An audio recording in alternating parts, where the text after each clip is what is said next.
nous prêche s'appelle le docteur Israël Tchani.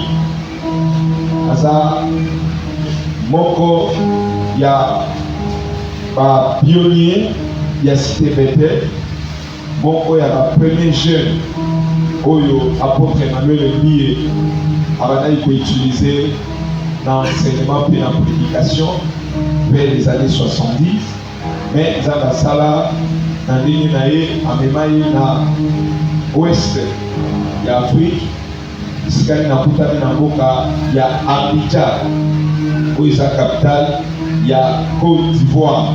Je crois que oyebi bao batana na kelasi même ata na télévision bayebi mboka Abidjan nde bisika oyo ye azali kosalela za mais contenu ya makambo mosusu esalaka mpe nani ayaka awa. Alors je vais inviter l'homme de Dieu Tamazoya baoyo bakosekisela yokana. Merci beaucoup baoyo basepelaka na liloba ya Nzambe, bao mpe basepeli na boye ya kosalela Nzambe, okobeta maboko okosepela koleka moto nyonso.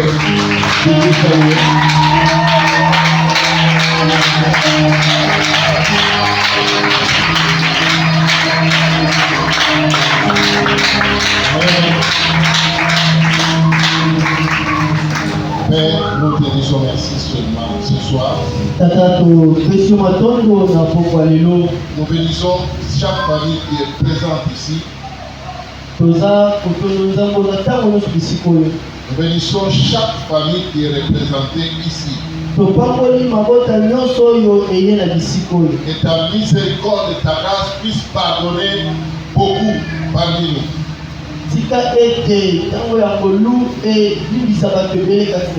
Souviens-toi des besoins des uns et des autres. Et Seigneur, nous comptons sur toi. Au nom de Jésus, car tu vas fortifier notre foi. Au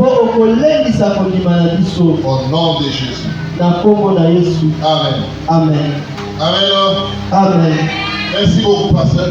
De m'avoir invité encore. Et merci aussi à vous d'avoir accepté de venir ce soir. Pour moi, une grande joie. Une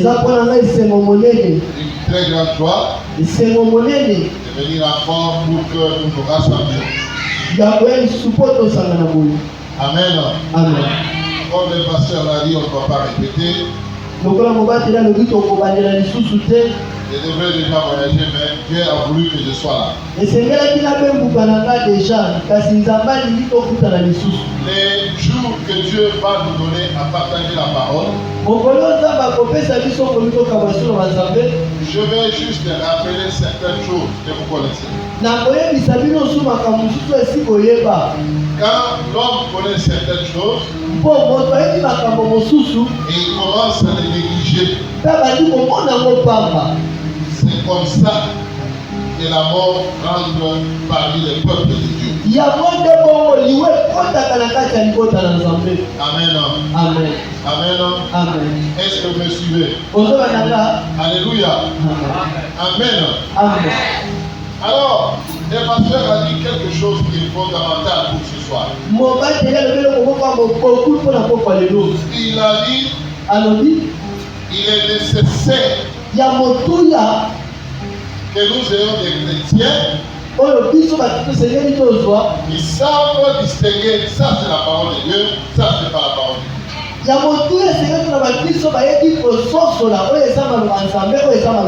Dieu. Alors je vais ajouter qu'il est nécessaire que toi, loin de l'église, loin du pasteur, loin des autres chrétiens, que tu sois à la hauteur de discerner que ça c'est bien et ça ce n'est pas bien. Pourquoi? Parce que les temps dans lesquels nous rentrons, C'est un temps compliqué, ezata mokoko minondo très difficile, ya mpasi très compliqué.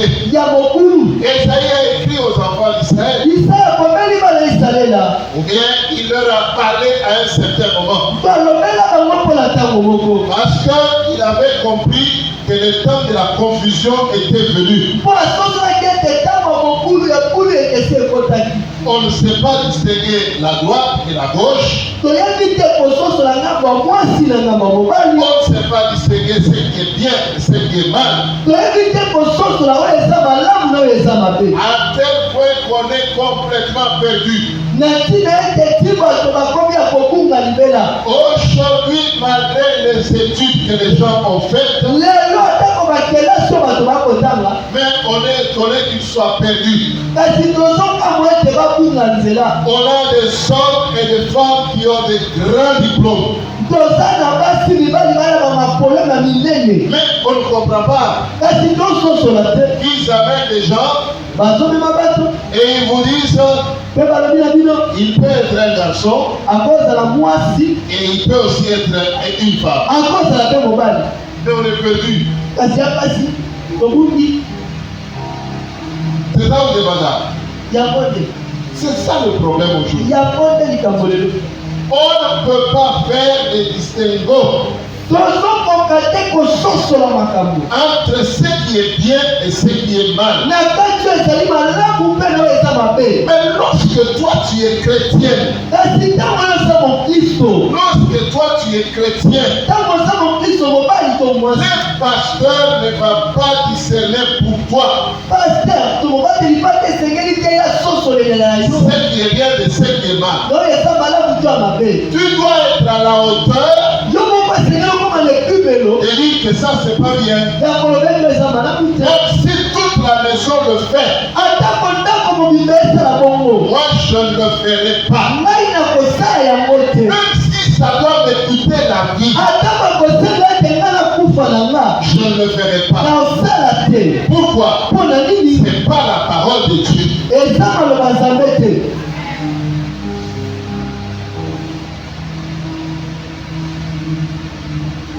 Donc, te on n'a pas besoin des chrétiens et des chrétiennes tona kosa bakristo te ya basi mibali qui vont, chaque fois qu'il y a une situation, oyo bakendaka ntango nyonso likambo eza ils vont courir bazo 5 km, 10 km, bazokima bakilometa milai mitano mine et puis venir vers les pasteurs. mpe bayeba mobatelipa te. Est-ce que ça là c'est bien? yo oyo wana peke eza malamu Ou bien c'est mauvais? to mpe eza mabe. Ou bien aujourd'hui il y a téléphone. to lelo lokola telefone ezali Pasteur, il y paster a la situation. tala likambo boye Mais comment est-ce que toi tu penses que c'est bien ou c'est mauvais? paster mpo na yo eza malamu to mabe. Non. Pour un nouveau chrétien, on comprend. mpo na mokristo oyo ayesika tokondima.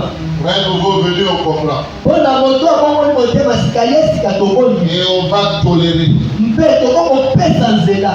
Mais pour toi, kasi mpo na yo qui a été baptisé, oyo obatisama affermi, olendisama qui a eu ce qu'on appelle les fondamentaux. ozwi mate ya mopoku Non, te on ne va pas tolérer. tokopesa nzela te On ne va pas accepter. tokondima te.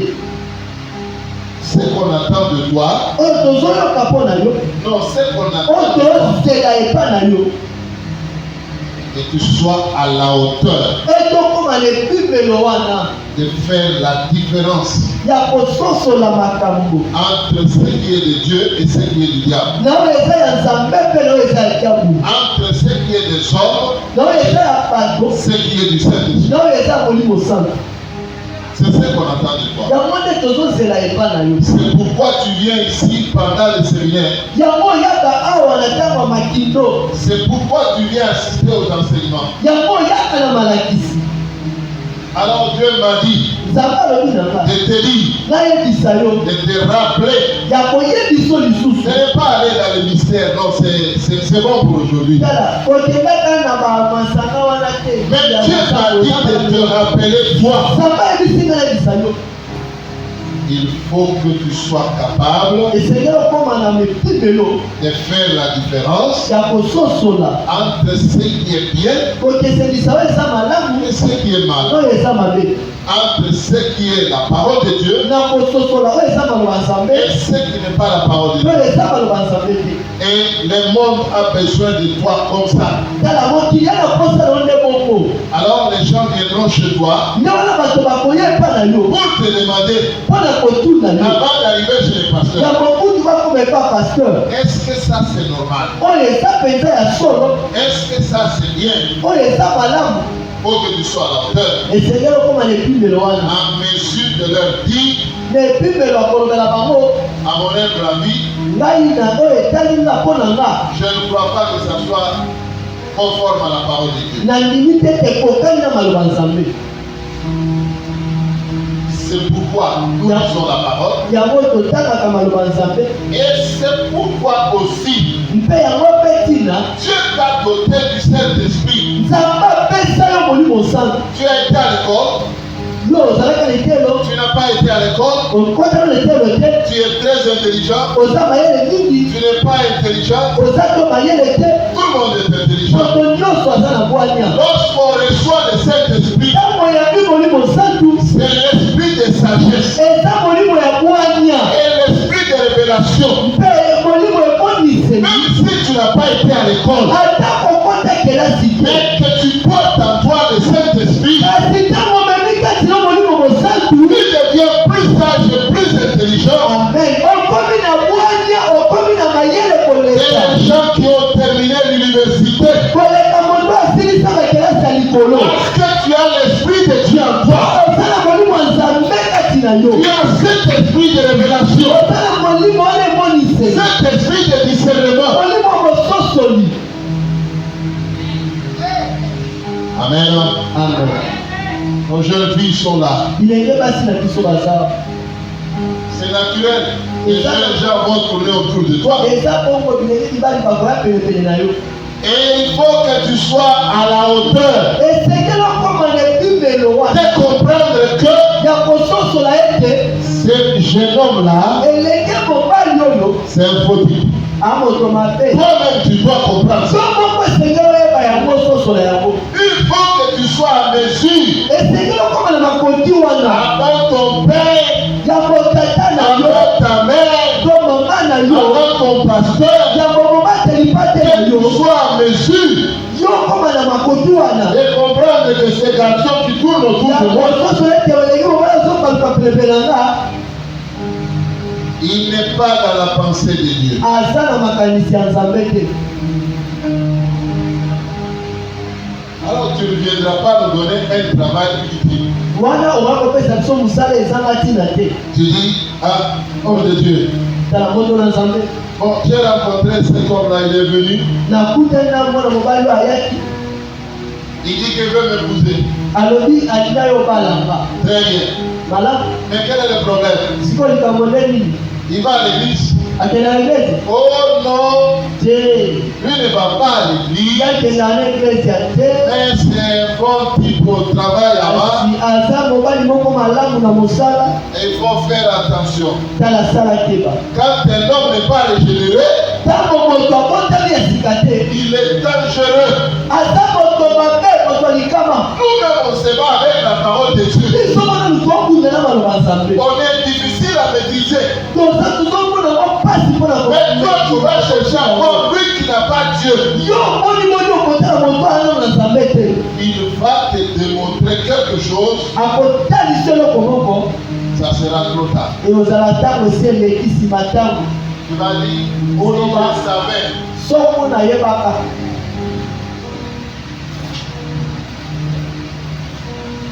Si je savais. soki nayebaka Mais tu dois le savoir avec kasi toi. esengeli oyebango nde lelo Ton petit frère, yo mpe elenge mobali vous allez vous marier, vous êtes jeune. okobala ozo eleki Alors, tu regardes une jeune fille, otala elenge mwasi ton sommeil est coupé. tala ndoto butu pote ekatani Parce qu'elle a le noir des ngolo. mpo ana mundu angolo Tu regardes, ton sommeil est parti. otala bolingo pote eza su te Alors on te dit frère, bayebi so ndeko mobali faut laisser tranquille. zala na kimia Oh non, te moi je l'aime. nga alingaka ye D'ailleurs, kutu mais est-ce que frère, tu la connais? ndeko mobali oyebi ye Les gens sont des mystères. tala bato baka mabombami Et surtout les femmes aussi sont des vrais mystères. mingi bilenge basi baa mabombami Alors qu'on crée un sentiment. Ah, Amen. amen Alléluia. amen Pour que les gens dans l'orienté, Mm. il faut aller la tête posée. tala kende motu na yo okitisi kimia na motu okei Faut que tu saches cette chair-là. esengeli oyeba elenge mwasi wana Comment Dieu la trouve. nzambe aomona ye ndenge nini Ça, c'est une bonne chose. wana nde eloko ya malamu Mais si tes sentiments tombent en côté, soki baposa ememi yo nani tu risques de franchir ce qu'on appelle la ligne de non-retour. likambo eza ete okatisa ndelo baloba ndelo soki oke bazongaka te Ah, bazongaka te.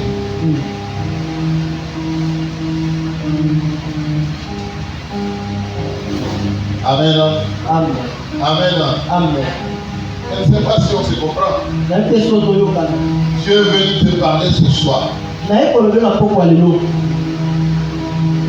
Parce que Dieu sait la voie que tu as pris. po nzambe ayebi nzela nini yo landeli Dieu sait par où tu commences à passer. nzambe ayebi bisiko nyongo mo okende Les pasteurs ne connaissent pas. obateli pate kutu ayebi te L'évangéliste ne connaît pas. mopanzisa ayebi te Mais le Saint-Esprit connaît. kasi molimo santo ayebi Parce que là où tu es, mpo bisiko ozali le Saint-Esprit sera là. molimo santo ayebi Chez nous, les Ivoiriens, on dit ton pied, mon pied.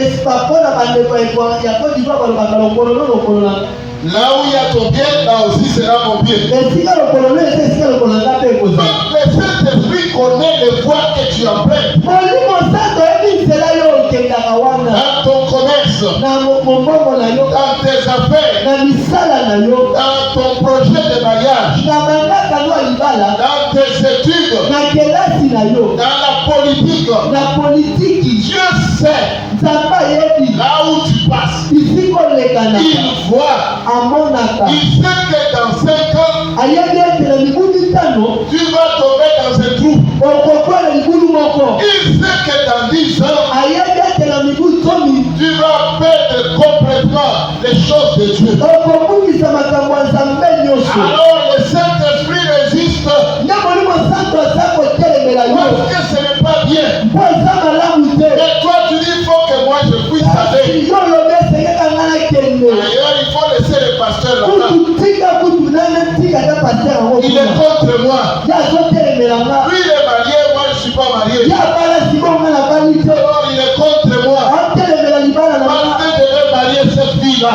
mpo nalingi nabala mwasi wana Il a l'expérience. ye aa na mabwanya wana L'expérience d'un homme marié. tala aa na bwanya moto esi Il abala a l'expérience d'un homme de Dieu. aza na bwanya ya moto na nzambe S'il te dit, frère, soki alobi yo elenge mobali il faut rester tranquille. tikala kimia Laisse d'abord la fille là. tikala na mwana mwasi wana Il n'est pas contre toi. aotelemela yo te Puis dans sa femme, ye aza na mwasi na ye il connaît sa femme. ayebi mwasi na Elle ye est jolie. aa kitoko Elle s'appelle même jolie. kokona ekutuma Mais je vais te sauver. kasi alingi kabikisa yo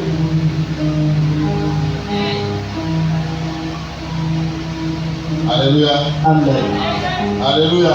amen Alléluia. amen Ta maman te dit non, non, va doucement.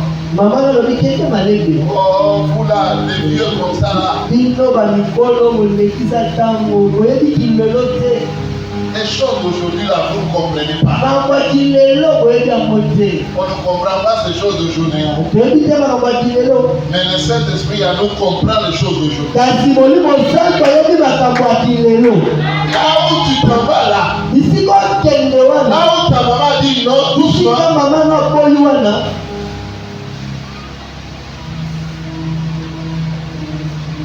il y a une danger là-bas. likama eza kuna Alléluia. amen Je ne sais pas si tu me comprends.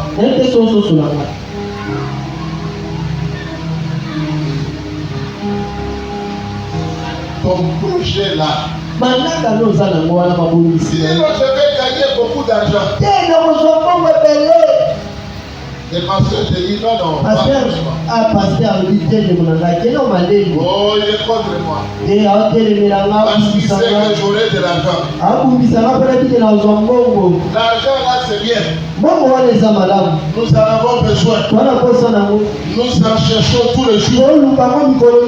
Mais à cause de l'argent,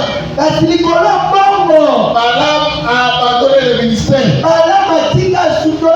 À cause de l'argent, beaucoup de pasteurs ont dévié.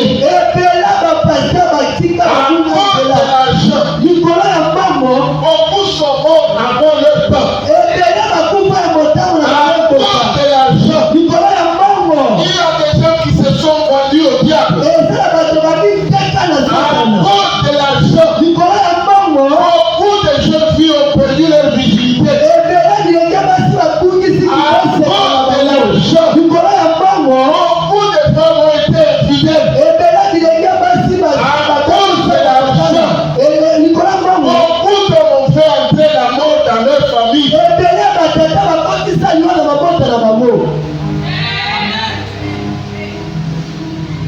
Alléluia. Amen. Alléluia. Amen. Si Dieu me donne l'argent aujourd'hui, d'ailleurs, je veux que Dieu me donne l'argent, je crois que je serai tranquille. Même s'il l'a fait hier, s'il l'a fait il y a 10 ans, s'il l'a fait il y a 40 ans, je ne crois pas que je serai là où je suis.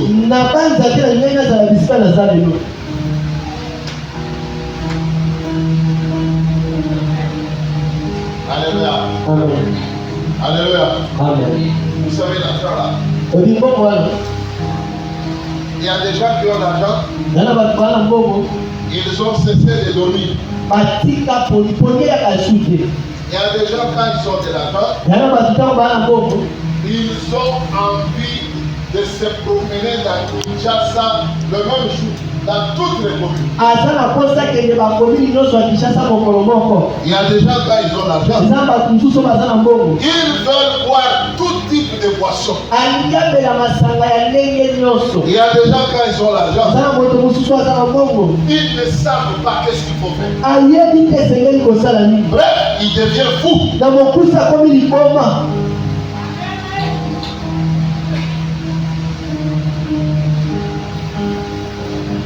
Parmi vous ici, il y a des gens à qui Dieu veut donner l'argent. Beaucoup. Mais si Dieu te donne l'argent, tu n'es pas capable de discerner ce qui est bien, ce qui n'est pas bien. Nous allons te perdre ici. Tu vas aller chercher l'église où il y a esprit de climatiseur.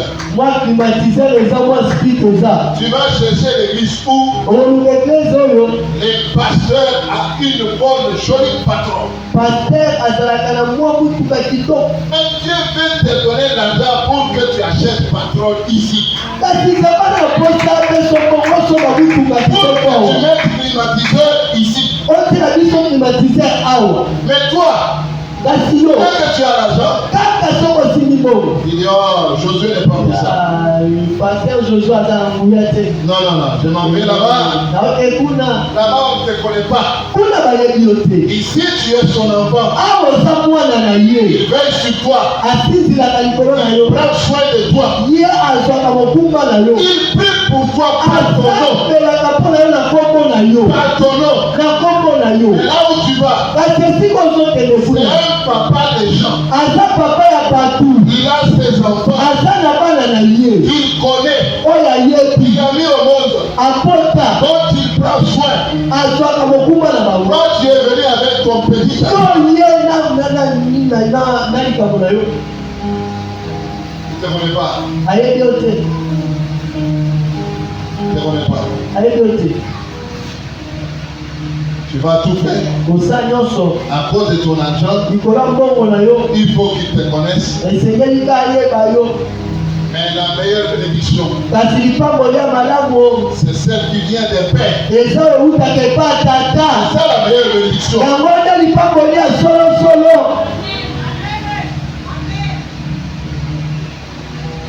Amen.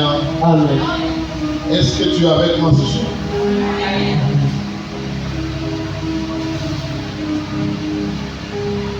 Bon, on peut aller à la maison, mais il y a quelqu'un qui va dire, il n'a rien, il n'a pas lu la Bible. Alors, va lire la Bible. Amen. Amen. Un lecteur va lire pour nous. On va lire dans Ésaïe 20, chapitre 5, verset 20, 21. Ésaïe 20, chapitre Ésaïe 5. Ésaïe 5. Chapitre 5, verset 20, 21. 21. Oui.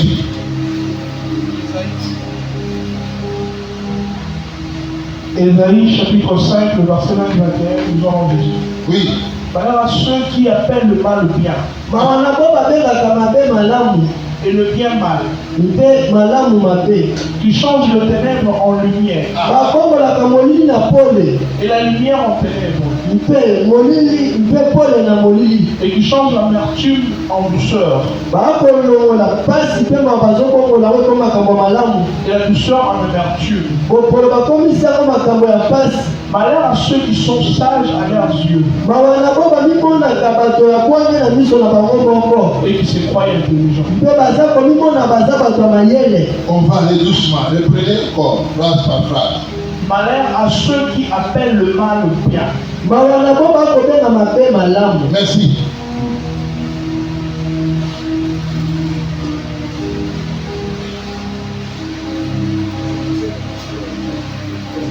Le temps dans lequel nous sommes,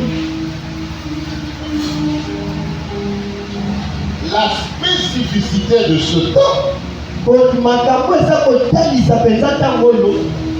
c'est que nous vivons pleinement ce verset-là. Tout ce qu'on considérait comme péché, tout ce qu'on connaissait comme mal, aujourd'hui c'est devenu bien.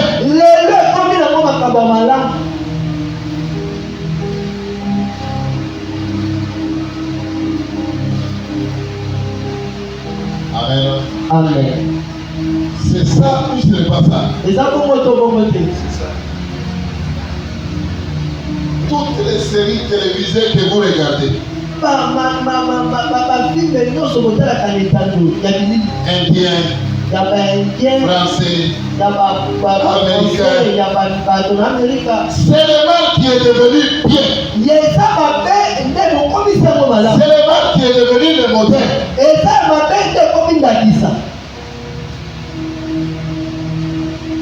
C'est ça. Les temps d'aujourd'hui. Le mal est devenu bien. Le bien est devenu mal.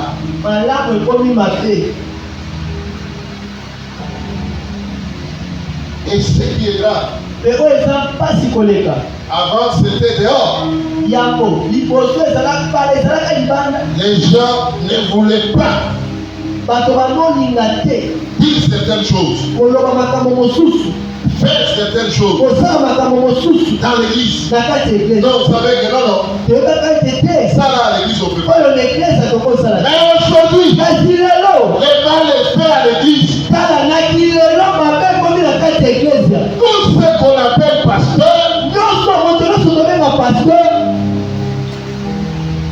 un jour j'ai regardé la télévision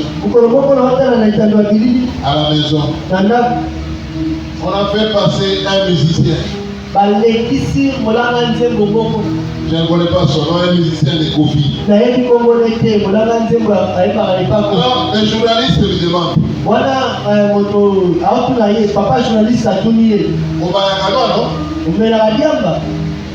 Il dit oui, oui. Ah bien. Il y a beau bombarder. Amen à Cabo. Mais il ajoute. Il dit oh, Yamba. Les politiciens fument. Les joueurs fument. Les professeurs d'université fument. Et il termine. Il dit les pasteurs fument.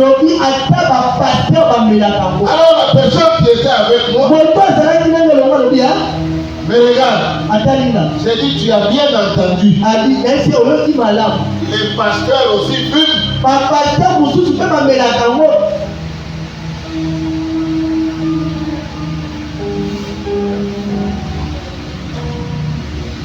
On était à Brazzaville ici. Il y a 20 ans. Alors, un pasteur est allé assister à la campagne d'un autre pasteur d'ici. Que moi je connais, que lui connaît. Il entre là où était le pasteur. Il trouve le pasteur en train de fumer les champs. Ah, il lui demande, il dit, mais Dini. Ah mais non, non. Tomakango et Suboto soit en dessous. Ah. Moi, je suis le côté. Écoutez. Pour venir vous parler. Je n'ai pas besoin de boire quoi que ce soit. Sinon, le Saint-Esprit. Parce que la parole de Dieu dit c'est lui qui doit à moi. De fleuves donc couleront dans ce sein. Dans la vie éternelle.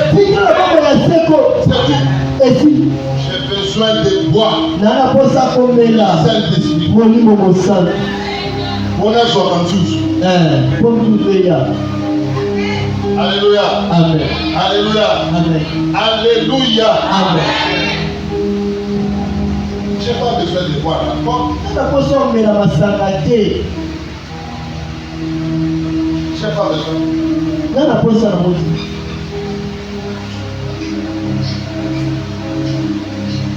Le Saint-Esprit est suffisant.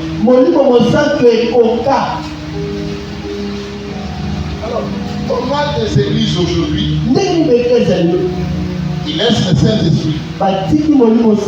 Azo zoazou sur la parole, na masaka. Kutuku, na oe ba indien ba bébé la binoa. Owe na oli. Sozoto.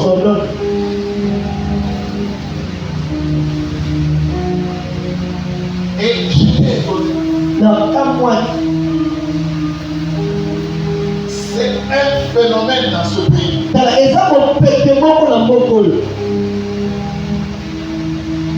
Je vois des jeunes garçons. Je vois des jeunes. Avant, nous quand on organisait, tout ça c'était pour certains vieux.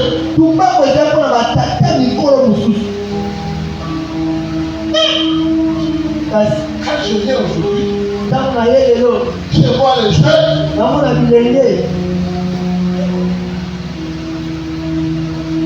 C'est quoi ça?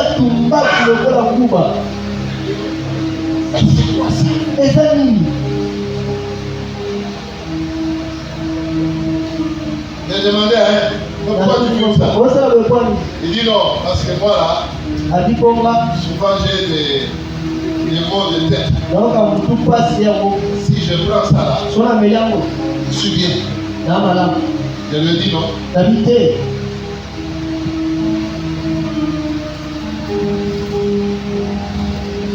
Alléluia. Amen. Alléluia. Amen. Aujourd'hui, surtout que je ne suis pas prophète, je ne vais pas te citer. Mais tu sais, et tu fumes ça. Mais moi je te dis aujourd'hui, Dieu nous a donné le Saint-Esprit. C'est pourquoi il est écrit à l'Éphésiens, ne vous enivrez pas de vin, soyez remplis du Saint-Esprit. Aujourd'hui, on a refusé le Saint-Esprit. C'est pourquoi les pasteurs vont dormir dans les boîtes. Ils ont des bars dans leur maison. Ils ont encore beaucoup de alors quand un pasteur te demande, montre-moi là où c'est écrit qu'il ne faut pas boire.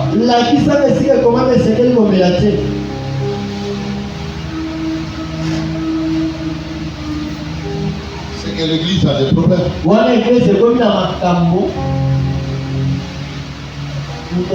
Nous devons être remplis. Pour comprendre ça, c'est pas bien. Ça, c'est bien. Nous devons manger la parole de Dieu.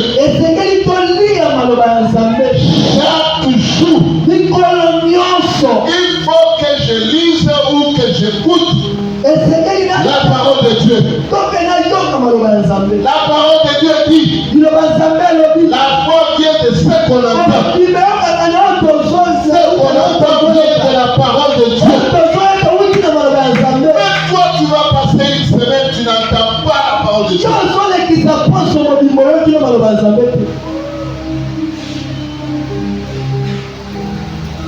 Film brésilien, tu regardes, tu entends. Film brésilien, tu regardes, et puis tu entends. Tu seras rempli de films.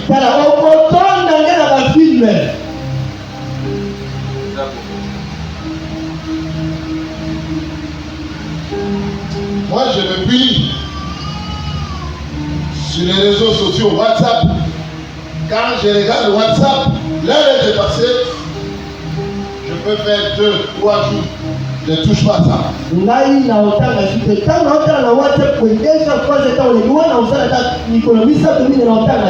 nuit, tu ne dors pas. Tu es dans ça. La journée du travail, tu ne dors pas. C'est seulement maintenant là que tu es sauvé. À cause de la prière. Et tu seras rempli de quoi? Les démons qu'on doit chasser. Que toi tu dois chasser.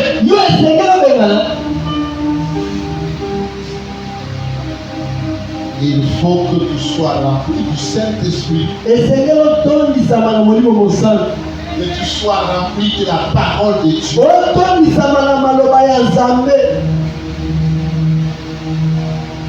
Tu n'es pas rempli du Saint-Esprit.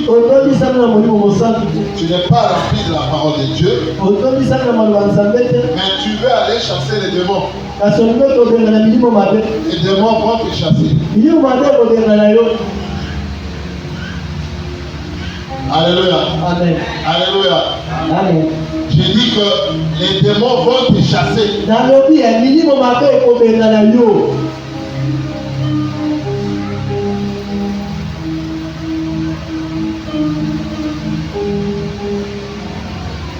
Nous sommes au jour incroyable. Le mal est devenu bien. Le mal.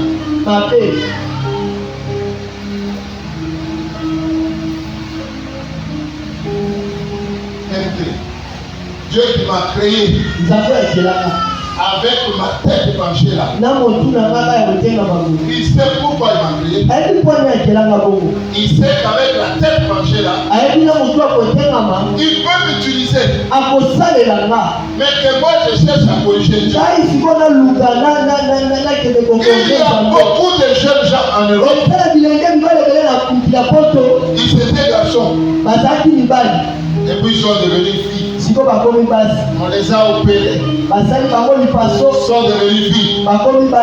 Écoutez, si toi tu n'es pas une fille, même si on te fabrique fille, ata basali yo mwasi tu ne seras jamais fille. okozalaka no mwasi te o. Tu as tout à faire, mais tu ne seras jamais fille. okosala nyonso kasi ozalaka mwasi te.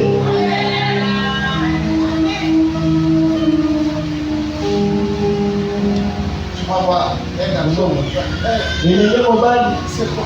nini Tu as quel problème? tolikambo nini On t'a créé garçon. bakela yo elenge mobali Prends ton fardeau de garçon. mema mokumba oyo ya mwana mobali ye C'est bon pour toi. eza malamu mpo na yo. C'est pourquoi Dieu yango ntina nzambe t'a créé garçon. akela yo mobali. Toi, tu ne connais pas fardeau de femme. Hein? yo yebi mokumba abasi te Tu vas chercher à faire la grève. ozotala olukoma notika makambo Tu réveilles femme le matin. tala olamuki mwasi na Tu t'occupes de l'homme. olandeli Tu t'occupes mobali de tes enfants. olandeli makambo ya Tu bana t'occupes de la famille. olandeli makambo ya Tu dois libota savoir si tout le monde va bien. esengeli baso bato nyonso baza malamu. Est-ce que papa va bien?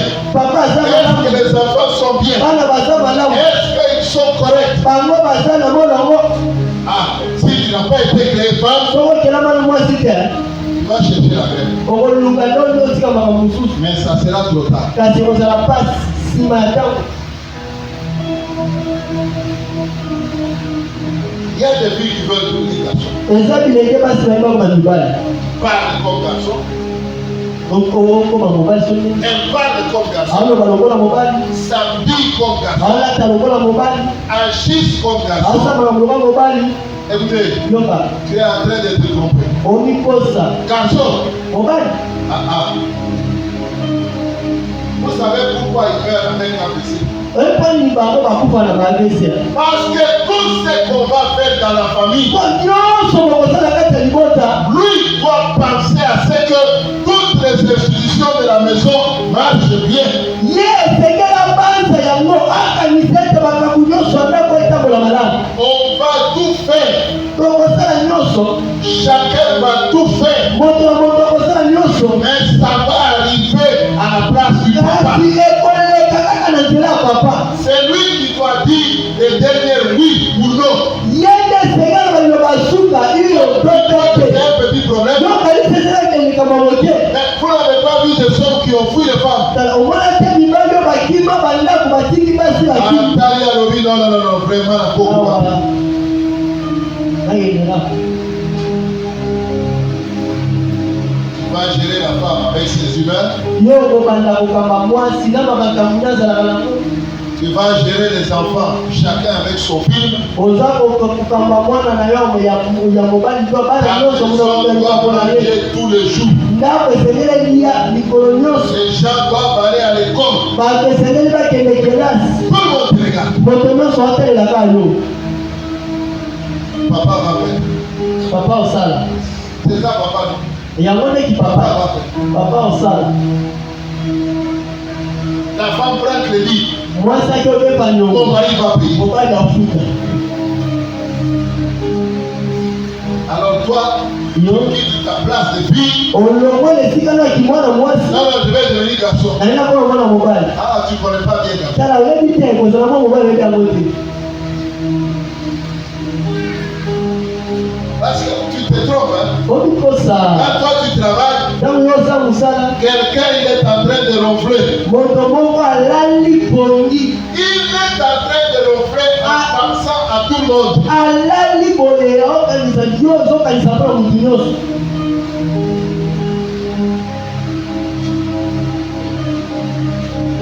On va terminer. Alléluia. amen. On va encore lire une parole. tokotanga liso liloba moko. Je te rappelle encore, naza koyebiso lisusu nous sommes dans le jour où toza na mikolo oyo les biens devenus mal, mabe ekomi malamu mal est devenu bien. malamu ekomi mabe. Pourquoi nos églises ne bougent pas? mpo nini babiyamba na biso ezoningana te? Pourquoi il n'y a pas de miracle? mpo nini bikamwiseli eza te? Pourquoi les gens ne sont pas pleins du Saint-Esprit? mpo nini bato batondisaki na molimo mosantu te? Parce que mpo ete l'église d'aujourd'hui, eglise ya lelo on accepte tout. ozondima nyonso. ozondima nyonso.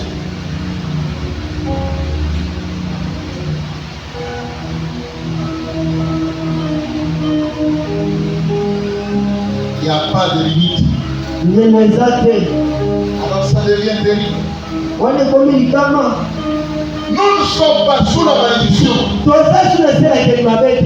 sommes sous la grâce de Dieu. Mais lorsque nous faisons le mal,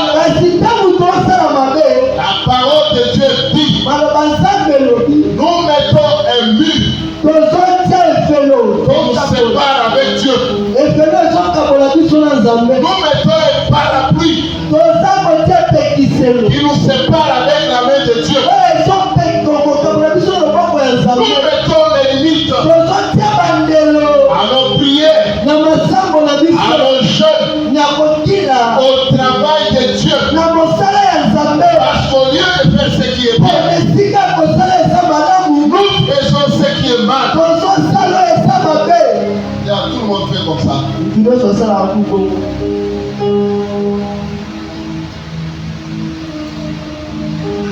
Non. Tu n'es pas monsieur tout le monde. Tu n'es pas madame tout le monde. Toi tu es chrétien. Né de nouveau. Rempli du Saint-Esprit. Connaissant la parole de Dieu. Parle de foi. Parle de foi. C'est ce que tu es.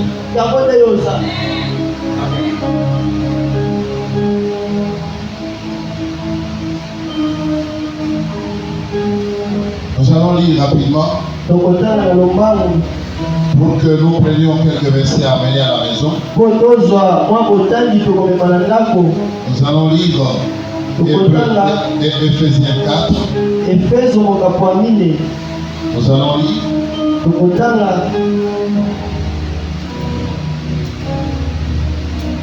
lisez pour nous Éphésiens 4.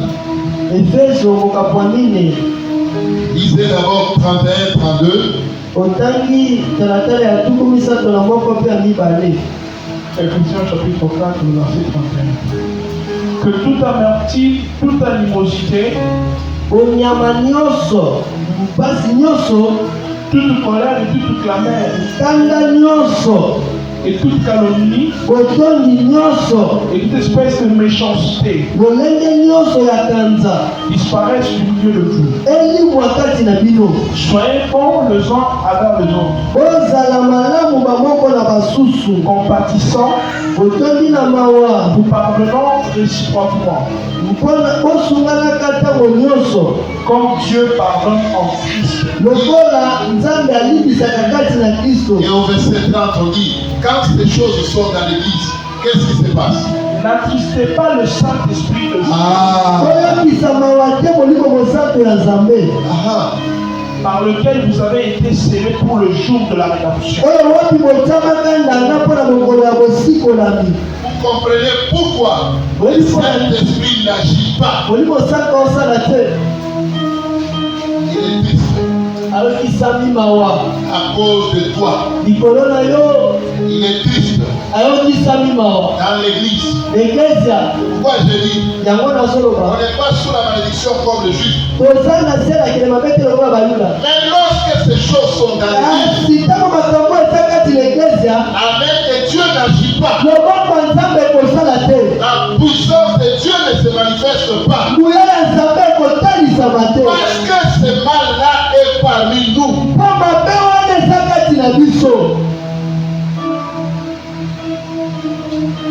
Et ça crée la barrière. La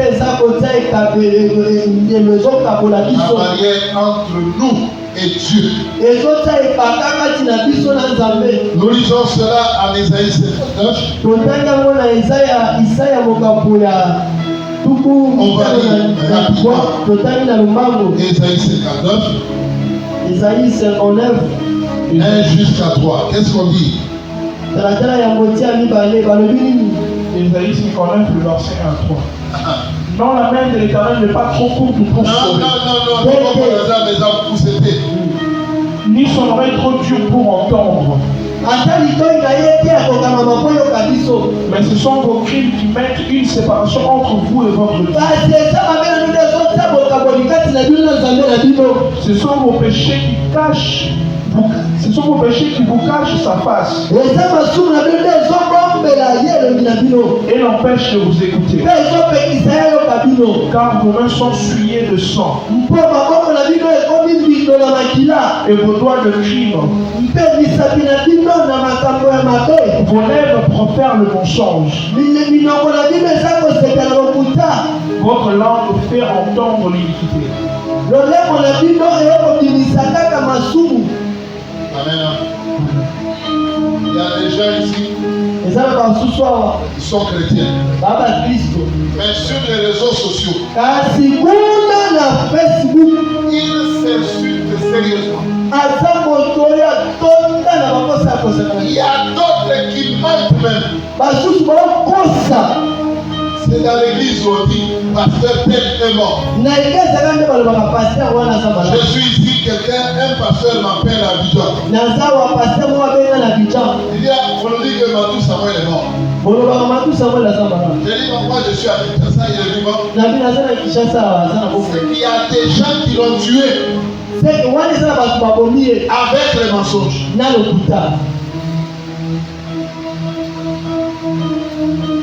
Comment vous voulez que Dieu agisse?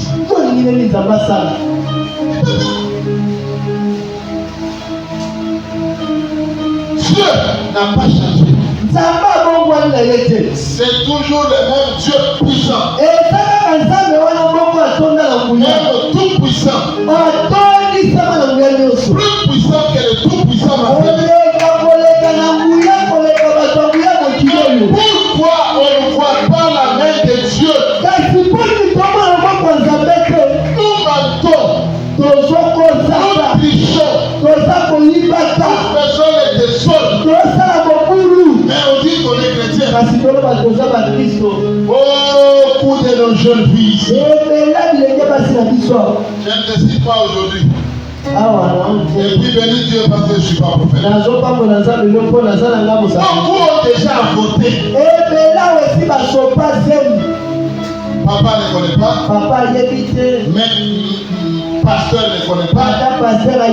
Évangéliste ne connaît pas. C'est elle avec Alexis qui connaissent. Mais si elle arrive ici, Seigneur, pourquoi tu nous as abandonnés?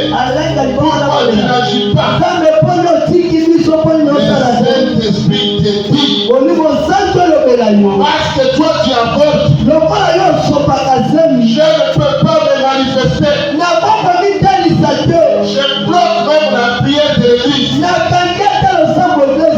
cause de toi, comme j'ai bloqué la victoire, une cause attend.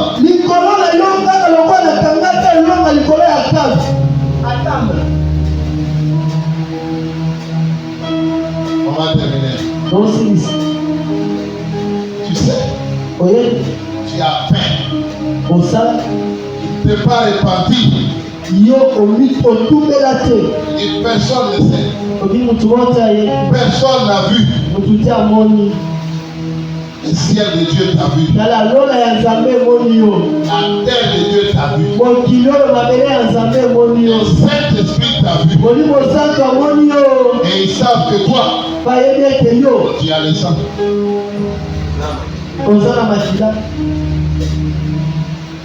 Tu es frère. Comment tu vas céder les filles et tu cherches l'argent pour aller à côté? Et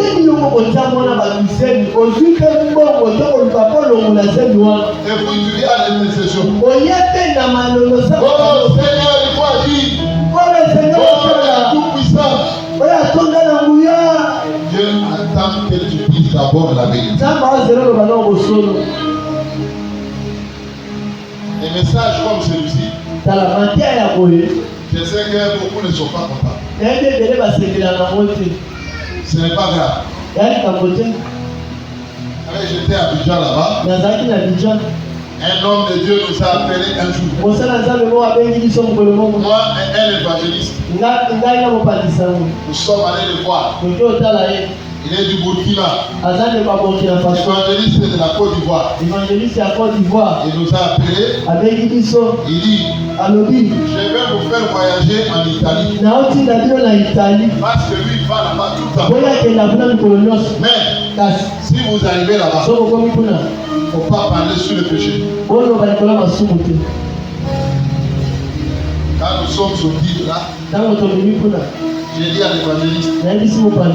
l'Italie ce n'est pas le ciel. Italie eza lola te. Ce n'est pas le paradis. Eza lola te. Il n'a qu'à aller en Italie. Akende ka Italie so akende na ye. Si Dieu m'amène en Italie, So nzamba melinga kuna na Italie. je parlerai de ce qu'il a mis dans ma Na main. koloba taka oyo etango na monoko na ngai. Il a dit ceci, Alobi boye. parce que si vous parlez de péché, Po soki ka bote likolo masumu. les gens ne vont pas vous bénir. Bato bakopambola bino Il te. avait une voiture. Azalaki na mutuka. Chaque fois qu'il va là-bas, Ntango nyonso okendaka kuna. on va lui donner 4 000 $, 5 000 $. Bapesaki bakati biba 5 000 $.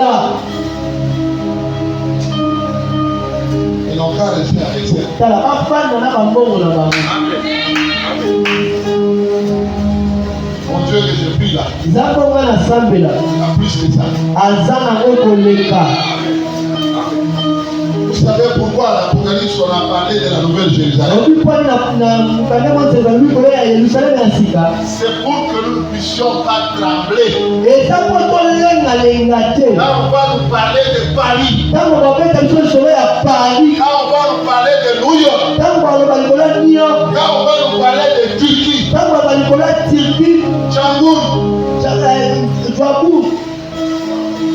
écoutez, la seule ville Kaka engumba moko. qui a des routes en diamant, Oyo eza na banzela ya diama. Ya wolo. c'est la Nouvelle Jérusalem. Eza Yerusalemu ya sika. Celle que nous attendons. Oyo kozela. Dès qu'on est sorti de là, Ntango kaka tobimi kuna. on ne l'a jamais revu. Kozonga lisu te komona lisu te. C'était terminé. Esila biso na ye.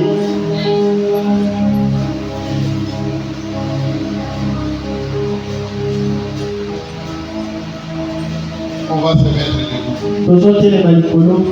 On va lire un texte que tu connais. Tozotanga litani moko oyebi malamu. Tu connais très bien. Oyebi yango bien. Mais aujourd'hui, Kasi lelo Dieu te rappelle. nzambe azozongisela yango lisusu. On ne peut pas vivre sans repentance. Okoki te kobika kozanga kobika bongo ya tumela. Ton gros secret là, Tala sekelelo makasi wana ça a bloqué la main de Dieu dans ta vie. ekanga loboko ya nzambe na bomoi na yo. Tu peux gêner. Okila Tu as beau prier. osambela na yo osambeli Aller à Mangengege. ngenge no mangengenge Notre c'est quoi Badara. luzizila badara Nous ici là. Tu as beau partir là-bas. ngenge na okuna. Tant que ton secret là n'est pas sorti, Ntango sekele na yo wana ebima na motema devant motema l'homme de Dieu, liboso ya moto na nzambe ozomona tu as beau prier. osambela na yo. Dieu donne-moi un mari. Nzambe otinda mobali. Dieu sait que toi tu es bon pour le mari de lui. Nzambe ayebi ete yo obongi na mobali ya kutu. À cause de ton secret là, Likolo esekele lobomaka na motema. Amen. Amen frère. Amen. Alléluia. Frère, tu sais ce que tu as fait. Ndeko mobali oyebi osala. Je dis non, personne n'a vu. Te moto amoni aza te Mais au moins, kasi le Saint-Esprit a vu. molimo mosantu wana. Alléluia. Amen. Alléluia. Amen. On va faire prière de combat. O losambo ya bitumba Ça sera zéro. libumu tulu. Combat sans repentance. Bibumutu. Tala losambo ya bitumba wana eza matubela pasi. Il faut tout de là. Esengeli otubela. Yo yebi ke oyibi. Mbongo ya batu. Ata soki opeseli yango dimi. Oyibi. Oyibi yango bamoyibi. Amen. Amen. Alléluia. Amen. Alléluia. Amen. Si vous êtes fâché contre moi, c'est pas grave. Mais ce n'est pas ma parole. Romains 12. baloma mokapo ya zomi na mibale. Mais je vous aime et Dieu vous aime. Il veut que ceux qui ont des gros problèmes, la semaine qui va commencer, que ça ne passe pas. C'est une semaine de repentance. Viens chercher les pasteurs. Il ne faut pas tourner en rond. Non, tu sais, pasteur, toi-même, nous sommes des pécheurs. C'est toi qui es pécheresse. Dis ce que tu as fait.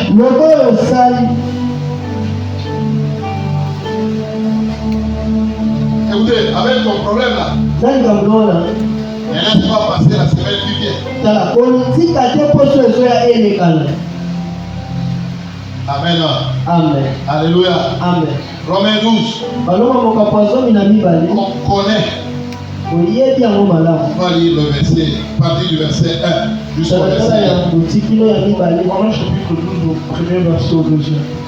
Je vous exhorte donc, frères, par les compassions de Dieu,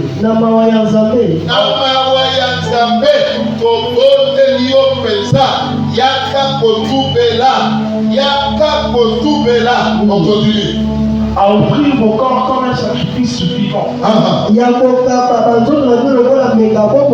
saint, agréable à Dieu. Ce qui sera de votre part un culte raisonnable. Ne vous conformez pas au siècle présent, mais soyez transformés par le renouvellement de l'intelligence, afin que vous discerniez quelle est la volonté de Dieu, ce qui est bon, agréable et parfait. Le Saint-Esprit va vous expliquer.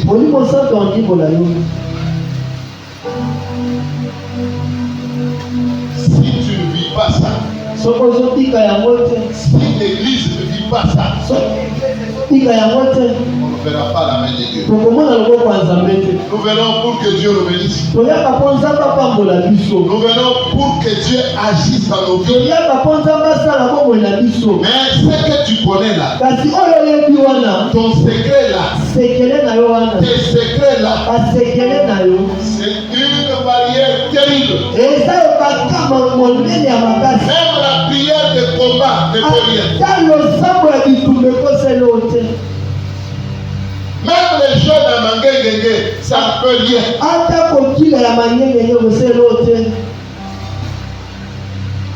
À moins que tu fasses. Les églises aujourd'hui, il n'y a pas de repentance. Ce que les gens font dans le monde, c'est ce que nous faisons dans l'église. Non. Non, non. Non.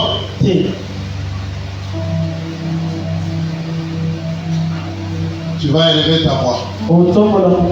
Tu vas prier. Je ne prierai pas pour toi. Je vais prier avec toi. Que tu aies le courage de te repentir. Aujourd'hui là, les enfants s'en foutent des grandes personnes. Quand te parlent mal et elles te parlent mal, demande pas pardon.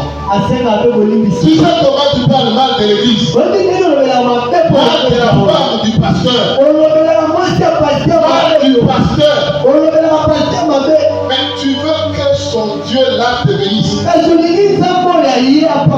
Ce n'est pas possible. Ça ne viendra pas.